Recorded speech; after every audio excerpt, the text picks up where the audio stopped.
मिलवाए सर्वाधार।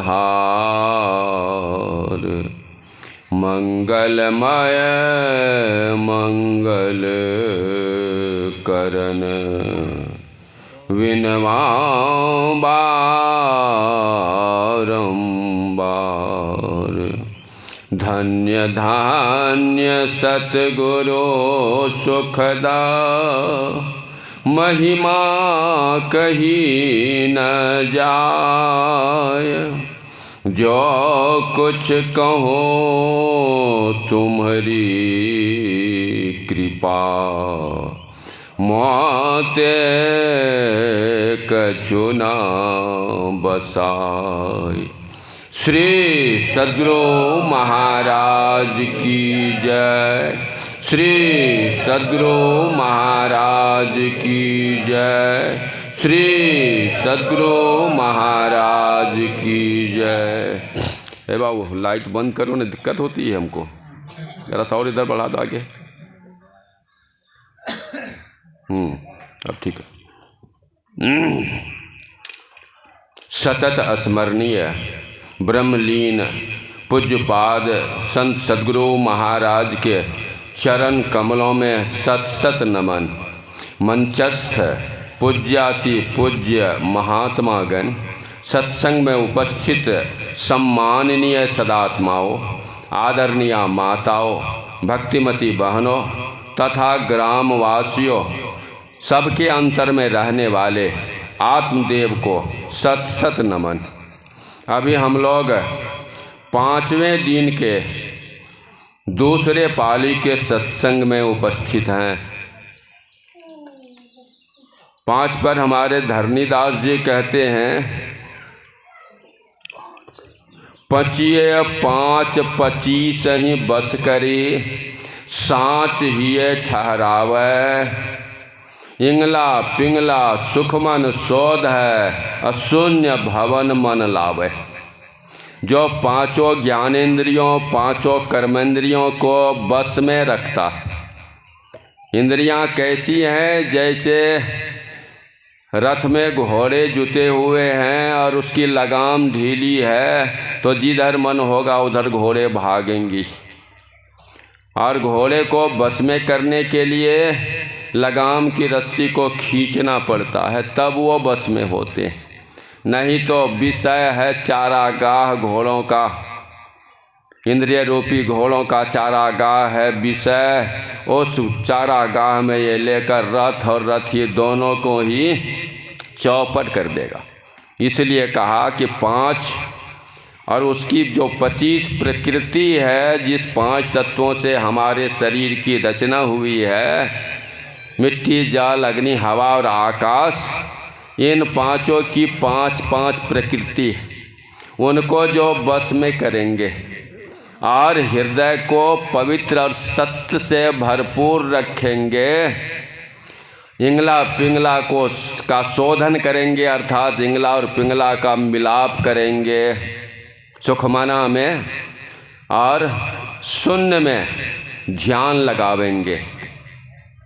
5 पर यही आदेश करते हैं धरणीदास जी महाराज। यहीं छपरा जिले के माझी गांव में रहने वाले थे धरणीदास जी, वहीं के संत। तो अभी हम लोग सुन रहे थे, पाठ में सुना हम लोगों ने। हालांकि जितने प्रश्न कहा गया पाठ में किया गया, लेकिन उस प्रश्न का जवाब इस पाठ में नहीं है, बहुत कम ही है। तो उसमें से सुना हम लोगों ने कि काग की देह कैसे पाई। काग भुसुंडी जी को काग की देह कैसे मिली। बहुत दिन पहले, कई जन्म पहले इनको अजगर की देह मिली थी। जो काग भुसुंडी जी बने, अजगर की देह मिली थी। उस समय इनका जन्म हुआ था अयोध्या जी में। वहाँ ब्राह्मण कुल में जन्म लिया था। अकाल पड़ गया तो वहाँ से चले आए उज्जैन।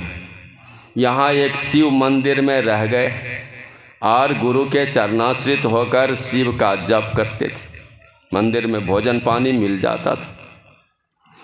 जब थोड़ा आगे निकले जप में, तो एक दिन बैठे हुए थे जप में, अपनी कहानी वो कहते हैं, एक दिवस हरि मंदिर जपत रहूं शिव नाम, गुरु आए अभिमान ते उठ नहीं कियो प्रणाम, सो दयालु कुछ नहीं कहे वो, उर्न रोष लवलेश, अति आघ गुरु अपमानता, सही नहीं सके वो महेश, मंदिर माझ भई नभवानी, रे नर मूढ़ मूढ़ अभिमानी, जौन दंड करऊं फल तो तोरा, भ्रष्ट होई श्रुति मार्ग मोरा। और सबसे बड़ा अपमान है, सबसे बड़ा पाप है गुरु का अपमान करना। मंदिर में जप कर रहे थे, गुरुजी आए और उसको उन्होंने उठकर प्रणाम तक नहीं किया।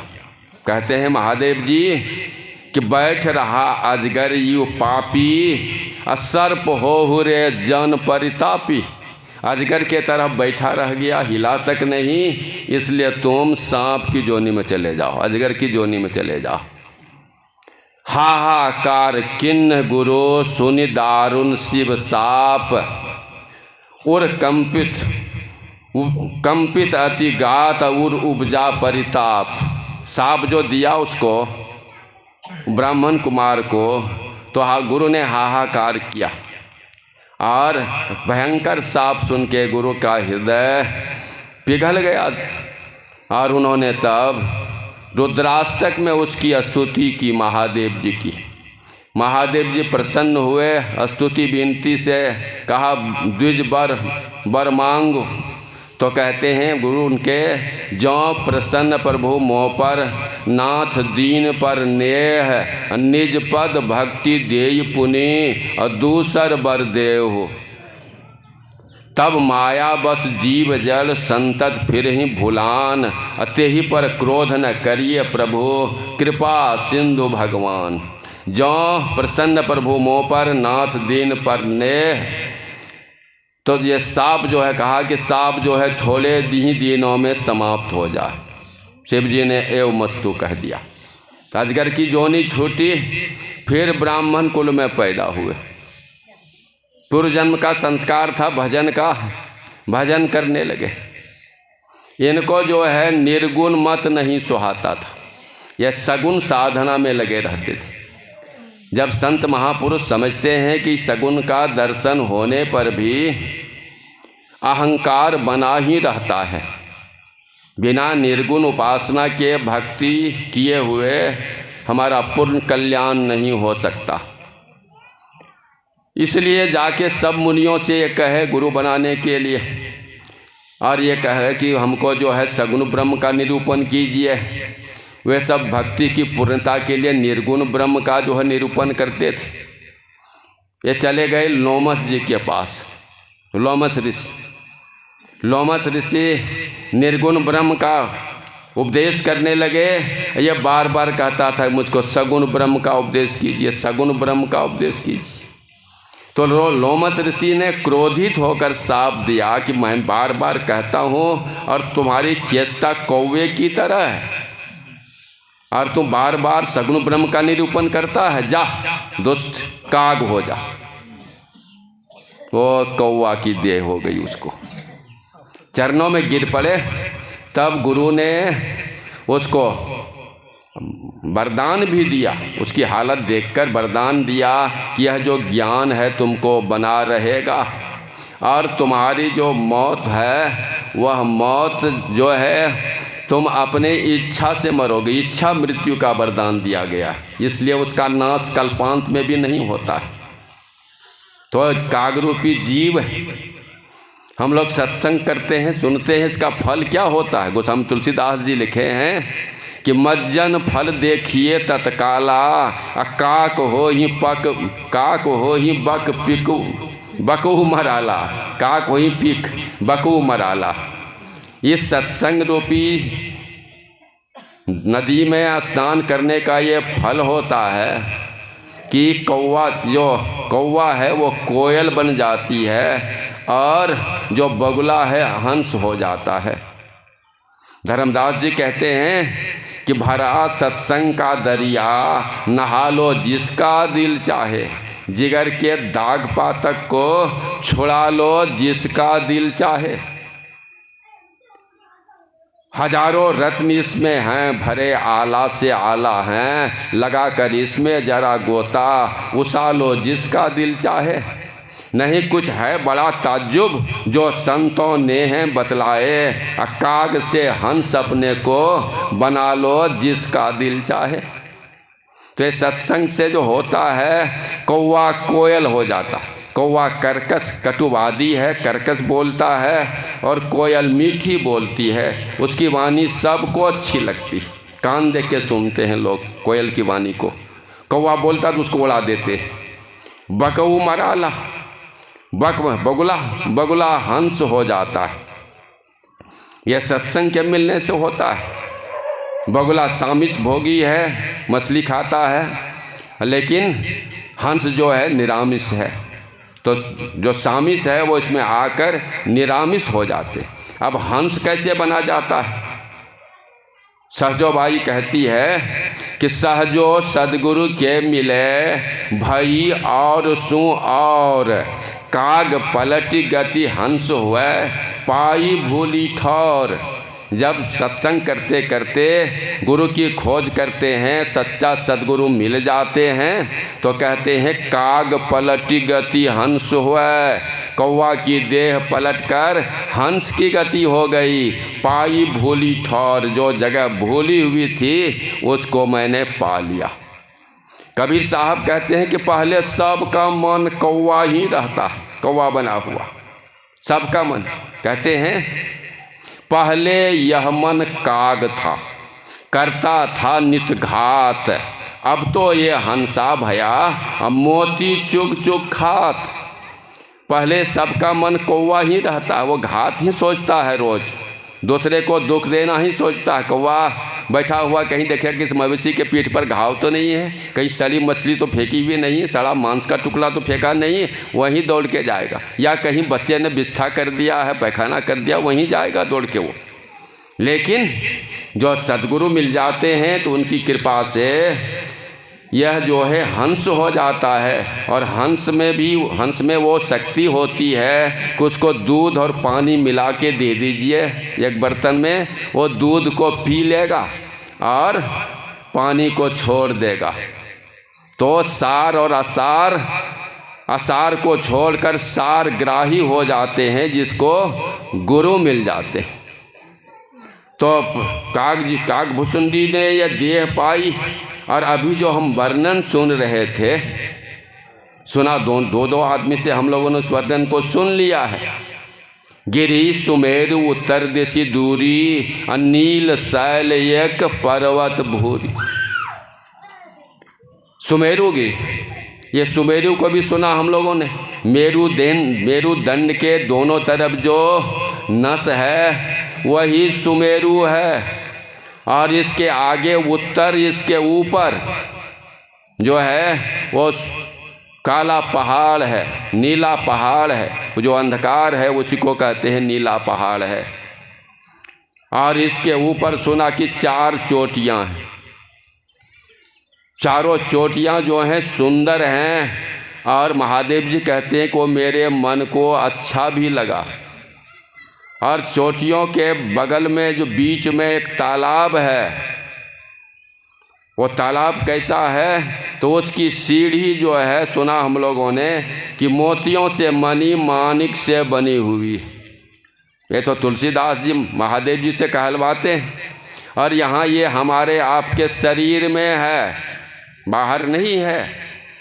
संत दुलनदास जी की वाणी में है कि चलो चलो मन यार महल अपने, चौक चांदनी तारे झलकें, बरनत बनत न जात गने, हीरा रतन जड़ाब जड़े जहाँ, मोतिन कोटि कितान बने।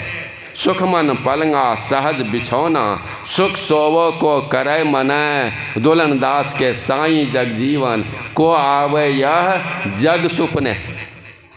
अपने अंदर में चलने के लिए चलो चढ़ो मन यार महल अपने। हमारे पूज्यपात आराध्य देव अभी हैं आचार्य, वे बराबर इस पद को कहते कि अपने महल में चलिए, चढ़ाई कीजिए। उत्तर की तरफ बढ़ना है, ऊपर की तरफ बढ़ेंगे तो आगे बढ़ेंगे तो क्या क्या मिलेगा। कहते हैं वो जो है मणि माणिक बनी हुई भरी हुई सीढ़ियां हैं उसमें, और ये कहाँ तक है, सहस्रदल कमल तक। और वहाँ तुलसीदास जी से भी हम लोग सुन रहे थे, महादेव जी के द्वारा कहलवाया है कि वह सहस्रदल कमल है, उसमें सहस्त्रों जो है कमल खिले हुए हैं। शीतल अमल मधुर जल, जलज विपुल बहुरंग, कुंजत कलरव हंसगण, गुंजत मंजुल भृंग।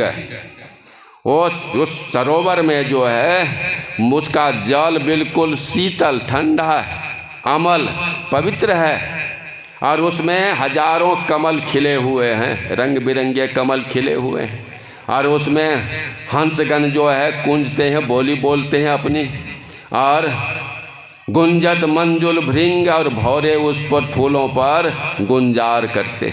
ये भौरे क्या हैं, जिसकी पहुँच सहस्रदल कमल में हो जाती है वही गुंजार करते हैं, वहाँ वही भौरे। और हंस भी उसी का रूप है जिसकी पहुँच वहाँ तक हो जाती है, सहस्रदल कमल तक। लेकिन उसके पहले आपको आज्ञा चक्र को पार करना पड़ेगा, तब आप वहाँ पहुँचेंगे।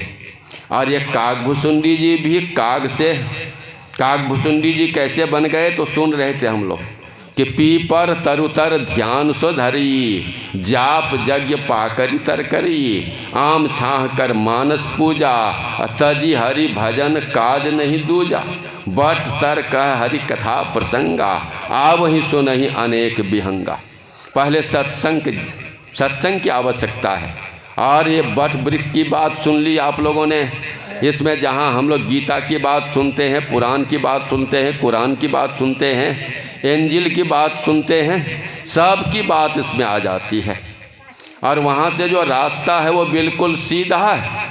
कुरान में भी मोहम्मद साहब ने कहा है, क्या है क़यामत के दिन का मालिक तो मुझे सीधा रास्ता दिखला, ऐसा रास्ता जिस पर चलने वाले पर तुम्हारी मेहर की दृष्टि हुई है, और वह रास्ता मत दिखला जिस पर चलने वाले पर तुम्हारी क्रूर दृष्टि होती है।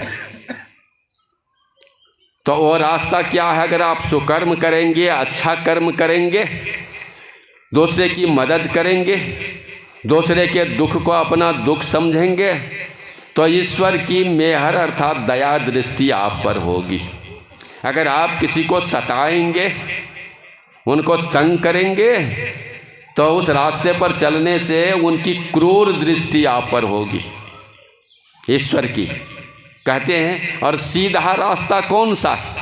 दुनिया में जितना रास्ता है सब कोई रास्ता बिल्कुल सीधा नहीं है। यह हमारे अंदर का रास्ता है जो आज्ञा चक्र से लेकर अनाम तक पहुंचता है। यह बिल्कुल सीधा है, इसमें कहीं टेढ़ा घुमाव फिराव नहीं। उस रास्ते में यही सीधा रास्ता है। आज्ञा चक्र में जिसकी पहुंच हो जाती है, कैसे पहुंच होती है? तो पहुंचने के लिए पहले लोग सत्संग करते हैं, फिर गुरु धारण करते हैं। गुरु महाराज ने कहा ना, करी सत्संग गुरु खोज करिए, चुनिए गुरु सच्चा, बिन सदगुरु का ज्ञान पंथ सब कच्चा ही कच्चा। कुंडलिया में कहूँ सो सदगुरु कर पहचाना, अरे हारे में ही जो प्रभु दया सो मिले, सेविये तजी अभिमाना। अगर प्रभु दया से ऐसे मिल जाए गुरु आपको, तो अभिमान छोड़कर उसकी सेवा कीजिए। तुलसीदास ने रामचरितमानस में भी लिखा है, वो नवधा भक्ति में, गुरु पद पंगत सेवा तीसरी भक्ति अमान। गुरु की सेवा में मान रहित। एक कहानी बतला देता हूँ, लघु कथा ही है। सिखों के 10 गुरु हुए, 5वें गुरु हुए अर्जुन देव जी महाराज। बड़े सीधे सरल अर्जुन देव जी। उनके यहाँ एक ज्ञानी एक व्यक्ति थे, वो पंच प्यादा होता है, वहाँ गुरु कमेटी गठित करते हैं पंच प्यादा। तो उस पंच प्यादा में से एक ज्ञानी दास का नाम था। जैसा नाम था वैसा काम भी था, ज्ञान में भी बढ़े हुए थे ज्ञानी दास। तो एक दिन कहीं प्रवचन कर रहे थे वो, और वहाँ उसने प्रवचन में कहना शुरू किया, अगर शिष्य योग्य हो तो गुरु की अगर कृपा न भी हो तो अपनी संभाल वो कर सकता है। यहाँ अर्जुन जी ध्यानावस्थित थे, अर्जुन देव जी वो सुन रहे। मन में सोचा कि ज्ञानी दास को घमंड हो गया अपने ज्ञान का, लेकिन प्रत्यक्ष कुछ नहीं कहा। अपने में कहा उसने, उस मूर्ख को यह पता नहीं कि जिस चुल्लू का करंट, जिस चुल्लू का संबंध तुम्हारा सागर से है, वो सागर का संबंध जब तक है तब तक तुम्हारे चुल्लू में पानी रहेगा, और सागर का संबंध समाप्त होते ही चुल्लू का पानी कितनी देर टिकेगा। लेकिन प्रत्यक्ष रूप में कुछ नहीं कहा। आए ज्ञानीदास जी, फिर आश्रम आए। कुछ दिनों के बाद कहा इसने, अर्जुन देव जी ने, कि कुछ घोड़े काबुल जाकर खरीदने हैं। ज्ञानीदास आप तो जाएंगे ही, और 2-4 शिष्यों को ले लीजिए। 2-4 शिष्यों को ले लिया, ज्ञानीदास अगवा बने उसमें, और कहा कि मोहरों को जो है बोरा में बंद करके, अभी ना काबुल दूर हो गया है, अफ़गानिस्तान दूर लगता है, बीच में पाकिस्तान आ गया, इसलिए नहीं तो भारत की सीमा उसके पश्चिम में, भारत के पश्चिम में तो वही था, अफ़गानिस्तान ही था जब तक पाकिस्तान नहीं बना था। हाँ हाँ, अच्छा। तो उसके बाद कहा कि शर्त है, वहाँ आप जो है घोड़ा पसंद करेंगे तो इन आदमियों के द्वारा मुझको यहाँ भिजवा देंगे घोड़े को, और मैं अगर स्वीकृति दे दूंगा तब घोड़े की कीमत अदा कीजिएगा। कहा ठीक। गए वहाँ मेला में जो है घोड़ा खरीद लिए, जितना बोलने के लिए कहा था, अब भेज दिए गुरु दरबार में। वहाँ टेंट लगा कर रहते थे, और मोहरों की बोरों को जो है रख दिया था घर में, टेंट में। उसके बाद यहाँ गुरु के पास घोड़ा लेकर आए। अर्जुन देव ने कहा जी घोड़े पसंद है, बिल्कुल, जाओ कीमत चुका देना। सब चले गए लौट के कि गुरु ने घोड़ा पसंद कर लिया। अब वहाँ के लोगों को मालूम हुआ, काबुलियों को, तो चला आया शाम में सब, ज्ञानीदास पैसे दो, घोड़े तो पसंद हो गए, पैसे दो पैसे दो। कहा बैठिए पैसा ले आता हूँ। ज्ञानीदास गए टेंट के अंदर, जितने बोरे में असरफियाँ रखी हुई थी ना, और एक बोरा को खोला तो वहाँ कंकल पत्थर। ज्ञानीदास के पैर के नीचे से ज़मीन खिसक गई। अब दूसरे बोरा तीसरे बोरा को खोला, सब में कंकल पत्थर। अब काबुल में हूँ, और घोड़ा भी वहाँ दे दिया कि घोड़ा का पैसा नहीं तो घोड़े ले जाओ तुम, ये भी नहीं हो सकता। अब ये कबूलिया मेरी जान नहीं बचने देंगे। सब बोरा को खोलकर वो सारे असरफियों को छितरा दिया। वहीं जो है टेंट का पिछला दरवाज़ा काट के भाग गया। भागते भागते चला आया काशी। काशी में यहाँ नाम बदल कर ये गुरुद्वारा में रहने लगा ज्ञानीदास। तो बहुत देर हो गई, आवाज़ देता है, बोलता भी नहीं है। कहा देखो तो जी कहाँ गया ज्ञानीदास। ये लोग जाते हैं, देखते हैं सारा बोरा खुला हुआ है और सारी असरफी जो है छितराई हुई है। ये ज्ञानीदास भाग कहाँ गया। सब ने गिन कर पैसे दिए, वो लोग चले गए और ज्ञानीदास वहीं रहने लगा। लेकिन गुरु का दर्शन किए बहुत दिन हो गया, तो गुरु के तस्वीर के आगे खड़ा होकर घंटों रोते थे रोज कि मुझे दर्शन दो, दर्शन दो, आपके दर्शन कब होंगे। तो गुरु को दया आ गई। उन्होंने काशी नरेश को एक चिट्ठी लिखी, जो इनके शिष्य थे। चिट्ठी लिखी उनको कि मेरे आश्रम का एक चोर ज्ञानीदास आपके यहाँ रहता है, उसको पकड़कर हाथ बांध के जंजीर पहना के मेरे पास हाजिर कीजिए। आदेश मिला तो राजा साहब समूचा ज्ञानी जितने थे वहाँ पर गुरुद्वारा सब में ज्ञानीदास को खोज रहे थे, कहीं ज्ञानीदास मिला नहीं। तो जिसमें ज्ञानीदास रहता था कहा भाई यहाँ ज्ञानीदास रहता है क्या आपके यहाँ। तो ज्ञानीदास ने पूछा कि क्या बात है। कहा रे गुरु महाराज का आदेश है उसके हाथ पांव बांध के उसको गुरुद्वारा में वहाँ ले जाने के लिए, गुरुद्वारा पंजाब ले जाने के लिए। कहा मैं ही ज्ञानी दास हूँ, मुझको ले चलें बांध कर। और उसको हाथ पैर बांध के राजा उसको लेते गए। और कहा जाता है कि जो गुरुद्वारा के अंदर पहुंचाया गया उसको, गुरुदेव ने उठकर दौड़ के आके अपने से बंधन खोल दिए उसके महाराज। तो इस तरह गुरु की जो कृपा होती है, बिना गुरु के कृपा के कुछ भी संभव नहीं है। तो गुरु की खोज कीजिए, जैसे गुरु जो आपको पार लगा दें। गुरु महाराज ने सुन रहे थे हम लोग, कुंडलिया में कहूँ सो सदगुरु कर पहचाना, तो पहचान बताते हैं। मुक्ति मार्ग जानते साधन करते नित्य, साधन करते नित्य सच्चित जग में रहते, दिन दिन अधिक विराग प्रेम सत्संग सो करते, दृढ़ ज्ञान समझाए बोध दे कुबुद्धि को हरते, संशय दूर बहाए संत मत अस्थिर करते, में ही ये गुण धर जोई गुरु सोई सच्चित, मुक्ति मार्ग जानते साधन करते नित्य। जो मुक्ति का रास्ता जानते हों और साधन भी रोज करते हों, दिन दिन अधिक विराग, राग का मतलब होता प्रेम संसार से, और विराग का मतलब संसार से हटाओ। दिन दिन अधिक विराग प्रेम कहाँ करते, सत्संग सो करते, दृढ़ ज्ञान समझाए, दृढ़ ज्ञान को समझाकर बोध दे, ज्ञान देकर कुबुद्धि को हरते, संशय दूर बहाए भ्रम को दूर करके संत मत अस्थिर करते, में ही ये गुण धर जोई गुरु सोई सच्चित, मुक्ति मार्ग जानते साधन करते नित्य। ये गुण जिसमें हैं वे ही सच्चे गुरु हैं। और ऐसे ही गुरु मिले काकभूषुंडी जी को, जो बतला दिया उनको, भले सत्संग के लिए गुरु धारण किया। फिर उसके बाद जाप करने का, जाप के लिए हम सुने आम छाकर मन नहीं, पीपर तर उतर ध्यान से धर, जाप जग पाकर ही तर करी। पाकर पेड़ के नीचे जाप जग करते थे, जप करते थे। जप से क्या होता है, जब अगर हम करते रहेंगे तो कहा जपात सिद्धि, जप से सिद्धि मिल जाती है। जप से ही ये 8 प्रकार की सिद्धियां हैं, अनिमा गरिमा लघिमा महिमा प्राप्ति प्राकंप सिद्ध और बसित्व। ये 8 सिद्धियां जप से ही प्राप्त हो जाती हैं। गुरु महाराज की वाणी में है, भजु मन सतगुरु दयाल, गुरु दयाल प्यारे, गुरु पद को अति बल प्रताप, भक्तन को हरत ताप, अति कराल काल काप, अस प्रभाव न्यारे। गुरु के चरणों का ऐसा प्रभाव है को भक्तों के दुख को हर लेते हैं। जो जाप करते हैं, दैहिक दैविक भौतिक तापा, राम राज नहीं काहू ही व्यापा। जो राम के राज में रहते हैं, गुरु के राज में रहते हैं, गुरु का सुमरन भजन करते हैं, तो उसके लिए कहा गया है कि उसको दैहिक दैविक और भौतिक तीनों तापों में से कोई भी ताप उसको दुख नहीं दे सकता है।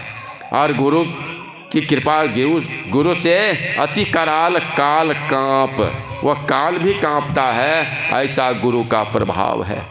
गुरु गुरु अति सुखद जाप, जापक जन हरत ताप, गुरु ही सुख रूप आप, अमित गुणन धारे। जो गुरु का जप, मंत्र का जप करते हैं, गुरु का जप करते हैं, कहते हैं अति सुखद जाप, अतिशय सुख देने वाला यह जाप है। गुरु ही सुख रूप आप, गुरु स्वयं सुख स्वरूप है। जैसे परमात्मा सुख स्वरूप होते हैं, उसी तरह गुरु भी सुख स्वरूप हैं। अमित गुणन धारे, इतना गुण धारण किए हुए कि उसकी गिनती नहीं हो सकती। जैसे तुलसीदास लिखा, अमित बोध अनिहमित भोगी, सत्यसार कवि कोविद जोगी। अनिह बोध, अमित बोध उसको कहते हैं, उसकी गणना नहीं हो सकती कितनी बुद्धि, कितना ज्ञान इसके पास है। तो कितने सुख के सागर हैं, इसकी भी गिनती नहीं हो सकती। गुरु स्वयं सुख स्वरूप हैं। और उसके बाद फिर कहते हैं, गुरु गुरु सब जाप भूप, अनुपम सुख शांति रूप, महिमा में अति अनूप, दायक फल चारे। गुरु गुरु का जो मंत्र का जप है वो सब जपों का राजा है। सब जाप भूप का मतलब सब जपों का राजा है वो। महिमा में अति अनूप, उसकी जो महिमा है अनुपम है, उसकी तुलना संसारिक किसी चीज़ से नहीं की जा सकती। कैसा वो वैसा वो है, वो अनुपम है। दायक फल चारे, चारों फलों को देने वाला है। अर्थ धर्म काम और मोक्ष सबकी पूर्ति करने वाला ये जप है जो जप करते हैं।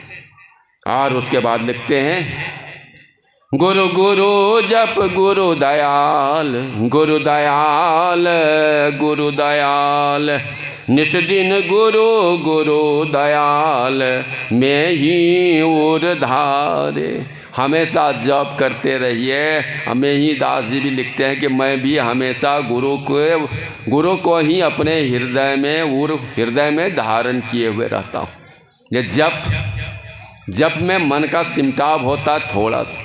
करोड़ों नाम है दुनिया में, उसमें हमारा मन फंसा हुआ है, तो करोड़ों नाम से छुटाकर एक नाम का जप देते हैं इसलिए, और नाम छूट जाते हैं तो थोड़ा सिमटाव होता है।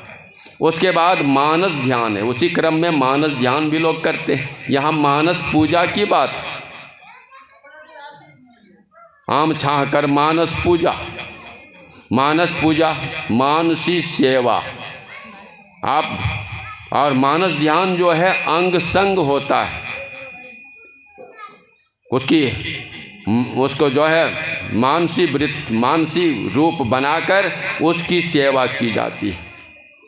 उस दिन किसी ने पूछ लिया हम कि गुरु कबीर साहब प्रणाम करते हैं रामानंद स्वामी को कि रामानंद स्वामी प्रणाम करते हैं? कि जगह जगह की बात।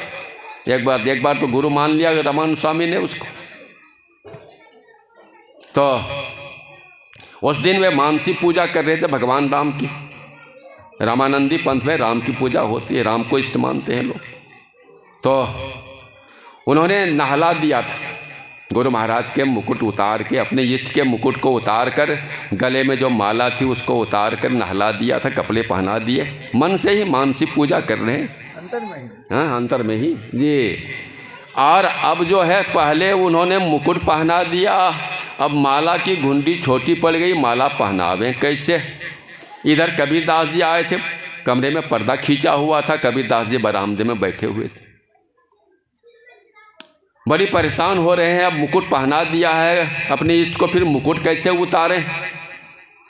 इस वहापोह की स्थिति को देखकर, दुविधा को देखकर कबीरदास जी बरामदे पर से ही कहते हैं स्वामी घुंडी खोल के तब माला गरडार, कि किसमें क्या परेशानी है? वो माला का गिरह खोल दीजिए, पहना के गिरह बांध दीजिए।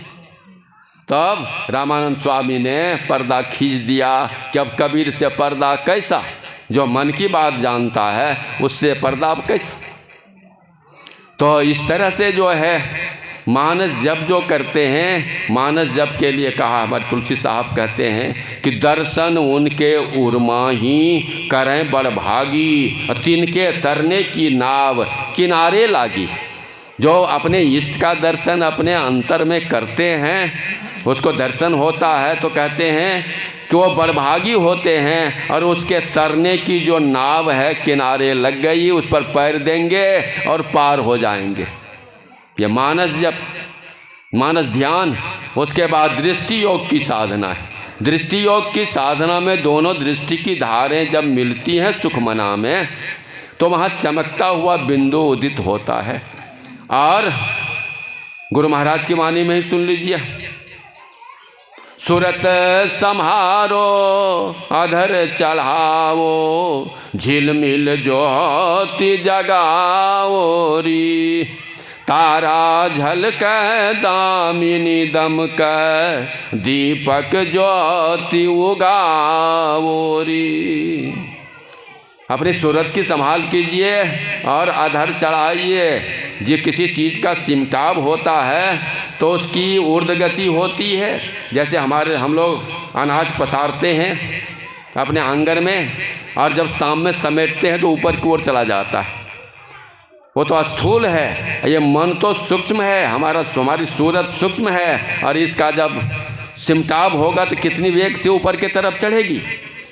तो सूरत संहारो अधर चढ़ावो, झिलमिल ज्योति जगावो रे, तारा झलके दामिनी दमके, दामिनी मन बिजली चमकती है, तारा झलकता है, दीपक ज्योति उकाओ रे, चांदनी चंद सूर परेखो, आत्म दर्शन पाओरी, 5 3 मन न्यारा होके, सत शब्द मिल जाओरी। फिर वहाँ से सहस्त्रदल कमल में जाएंगे तो वहाँ चांद को देखेंगे, चांदनी चंद, उसके बाद त्रिकुटी में सूर परेखो, वो सूरज के दर्शन होंगे, आत्म दर्शन पाओरी। फिर वहाँ से आगे शून्य महाशून्य को टपकर, भंवर गुफा को टपकर जो है कैवल मंडल में, उसके आगे आत्म दर्शन होगा।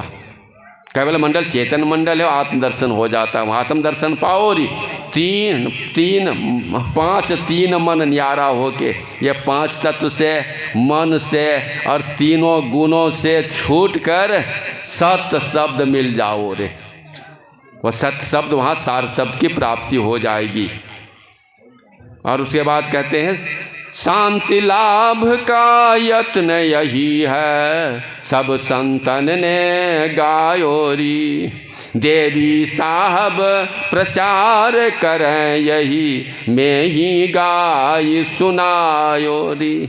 इसी का प्रचार देवी साहब करते हैं। शांति लाभ का यही जत्न है, और यही जत्न करके काग भुसुंडी जी भी, काग से काग भुसुंडी जी महाराज बन गए। वही यही जत्न है, यही अमर कथा है। इसी को करने से, लोग सुनने से तो नहीं, करने से आप हम अमर हो जाएंगे।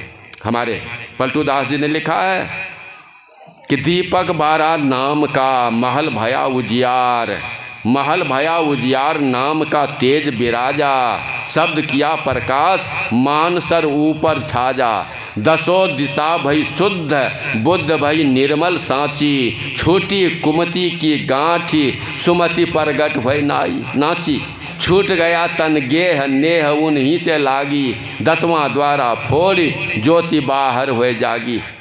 पलटू धारा तेल की, हाँ मेलत हो गया बोर ने, ये दीपक 12 नाम का महल भया उजियार, पलटू धारा तेल की, मेहनत हो गया भोर जाने दी। तो बंस वो जो है दीपक 12 नाम का महल भया उजियार, समूचे जब प्रकाश में पहुंच जाएंगे तब फिर आपसे कोई गलत काम नहीं होगा, संशय नहीं रहेगा, भ्रम की स्थिति नहीं रहेगी। ये सब स्थिति होती है अंधकार में। अंधकार से जब प्रकाश मंडल में चले जाएंगे तो बिल्कुल शुद्ध, जैसा सुन रहे थे हम लोग, हाँ हो गया, तो वैसी स्थिति हमारी होगी। और गुरु की कृपा से किस एक ना एक दिन हमारी उत्तरोत्तर बढ़ती होते होते इस दुखों से छूटेंगे। बोलिए प्रेम से श्री सद्गुरु महाराज की जय। अभी पूज्य बाबा बता रहे थे बहुत महीन गहरी भेद को, इसीलिए हमारे बाबा देहीम साहब के शिष्य धीरज साहब हैं, उनका कहना है राह गई है बड़ी धीमी है, साधु नैन नगर से, नैन नगर में घोर अंधियारी, सतगुरु ज्ञान सभिनी साधु